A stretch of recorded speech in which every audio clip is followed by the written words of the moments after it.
Hey guys, Patrick from Elite Action Joe Studios. Yes, I am Patrick. Actually, I just say Pat because it's easier. My wife always calls me Patrick. She insists on people calling me Patrick. But for the show, I always say Pat. Which brings us to Happy St. Patrick's Day.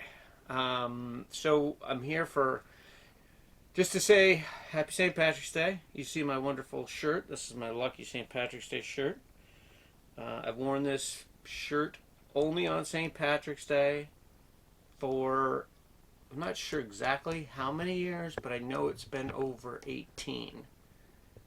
But it could be closer to 25 years. I'm not really sure. I can't remember. But I know every single year I wear this on St. Patrick's Day. Now, we all know, of course, St. Patrick's Day is a celebration. Or, wait, maybe one, no, people may not know what St. Patrick's Day is a celebration of. A lot of people don't. They just drink because it's a reason to, which back in the day, I drank for all sorts of reasons, such as the wind, letters, or days of the week that end in the letter Y, things like that. But anyways, so a lot of people don't know that St. Patrick's Day is a religious holiday in Ireland, and actually they didn't even allow pubs to be open on St. Patrick's Day until the 1970s, whereas American Irish here held the first St. Patrick's Day parade in, I believe it was 1760 in New York City. There's a lot of things people don't realize about St. Patrick's Day. Just party because it seems like what the thing to do.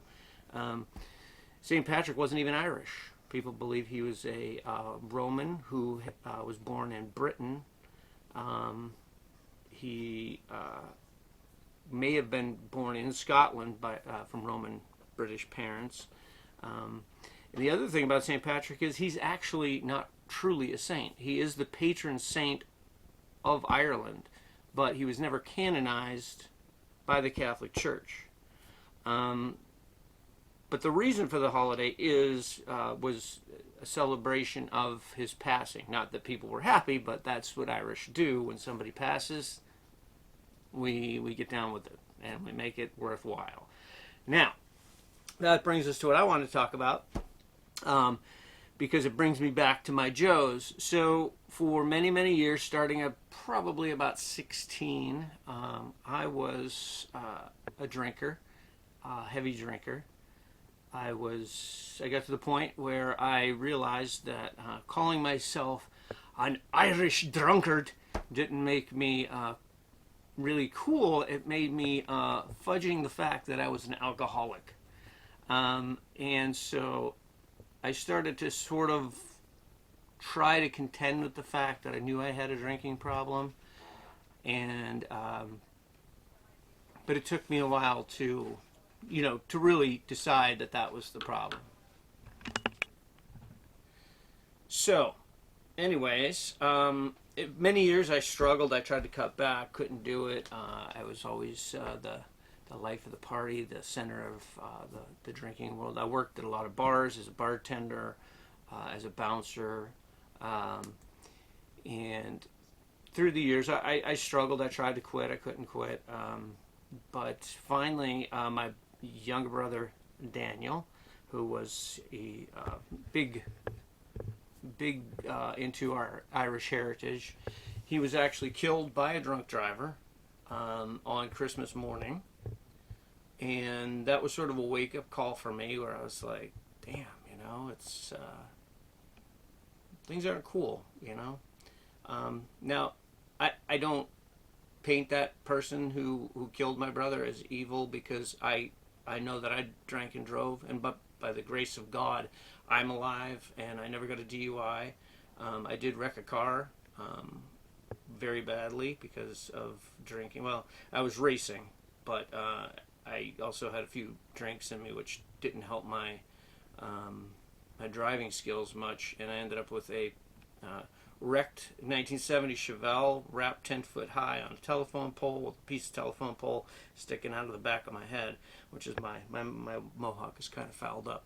But even that didn't make me do anything until my brother passed. So at that point, with the help of some friends, and I really started getting sober seriously, and I went to a rehab, and that helped me with the basics. I did some AA and stuff, and that opened my eyes to how things had to be.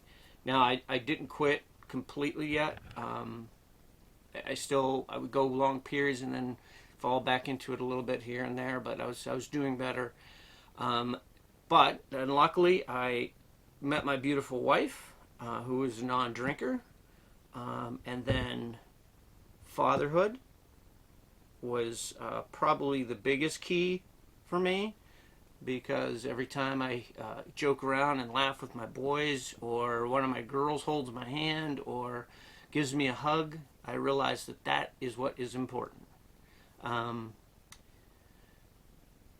So I still had little bits where I struggled, but not too bad. But I finally decided AA wasn't working for me, and I got a counselor who is the best, and she said my problem is sometimes my idle time makes me think too much. So she said, you got to dig out hobbies.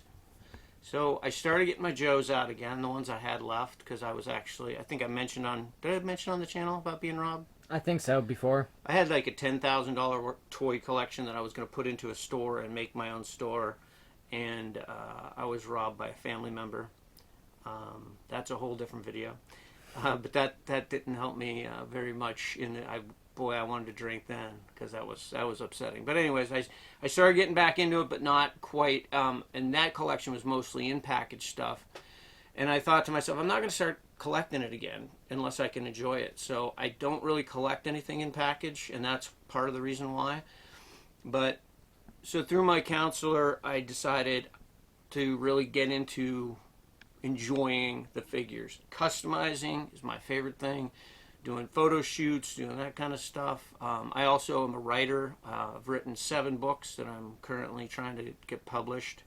And the two combined at one point, where I decided with each new figure I brought into my adventure team, I would do a bio, like the bio cards that were on the back of the small, the little figures packages. Now mine are more real world than those, because I use my writing, and some of them can be dark, but those things really falling into my hobbies, and my wife and my kids have kept me sober for many, many, many, many years.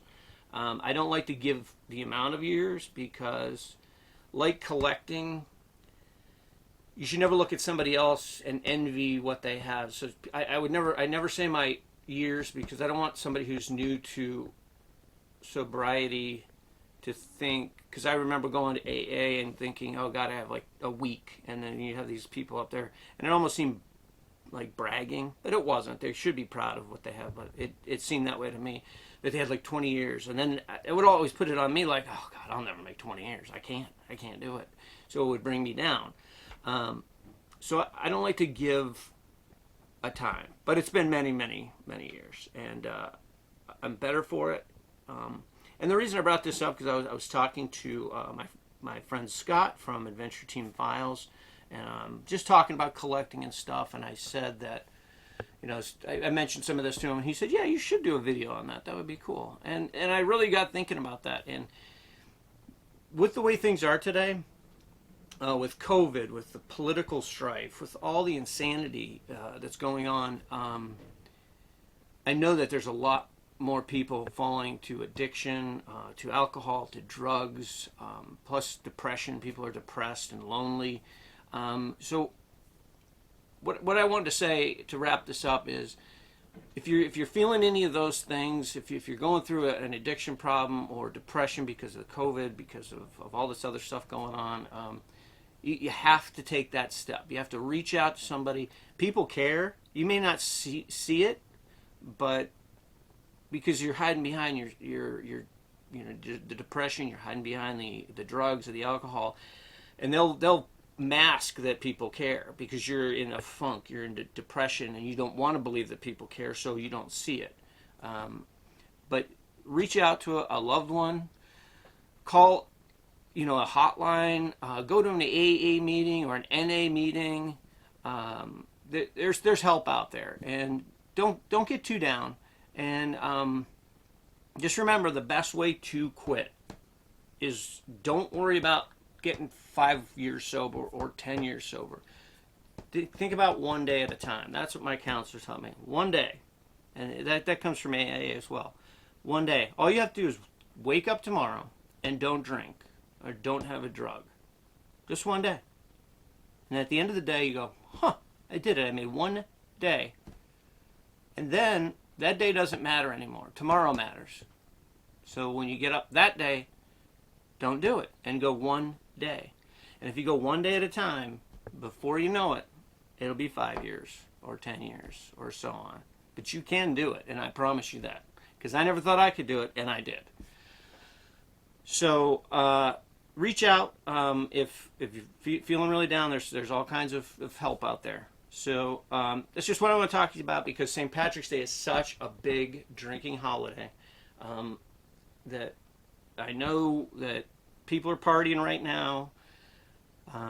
So that's cool. If that's your thing and you don't have a problem with booze, there's a lot of people that don't. They can go drink and not drink for another month or whatever. But, just if you are partying too much, reach out to somebody if you need help. If you're partying today, don't drink and drive. There's no excuses anymore. It used to be tough to get a cab all the time when I was back in the day, but now you got Uber, you got Lyft, you got all kinds of things. So don't drink and drive. Have a good St. Patrick's Day. Now, the final thing I have to say is, you're thinking, hey, what does this have to do with G.I. Joes? You mentioned them, but where are they? Well, they're right here. So part 2, which we'll be back to film in just a minute, take a breather from this whole serious bit, and I'll introduce you to my custom Irish Adventure Team unit. And that's all. Thanks, guys. We'll see you in a few minutes for that one.